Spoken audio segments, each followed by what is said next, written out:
প্ৰথমতে মই ভোগালী বিহুৰ উৰুকাৰ হিয়া ভৰা শুভেচ্ছা জ্ঞাপন কৰিলোঁ। লগতে ক'ব বিচাৰোঁ যে আমাৰ অসমৰ দেশৰ মাঘ বিহুটো অতি পুৰণীয় এটা সম্পদ হয়।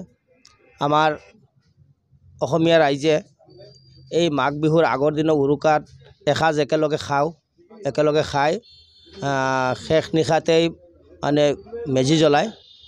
আৰু মেজি জ্বলোৱাৰ লগে লগে মই আজি আপোনালোকৰ চেনেলৰ মাধ্যমে অসমবাসী ৰাইজক ক'ব বিচাৰোঁ যে আজিৰ যিটো মেজিৰ জুইত যিটো দাহ হয়, সেই দাহৰ পিছত আমাৰ অসমখনৰ সকলো জাতি ধৰ্ম বৰ্ণ ভাষা নিৰ্বিশেষেই যে এতিয়া এটা ধুনীয়া এটা ভাতৃত্ববোধ কঢ়িয়াই আনে।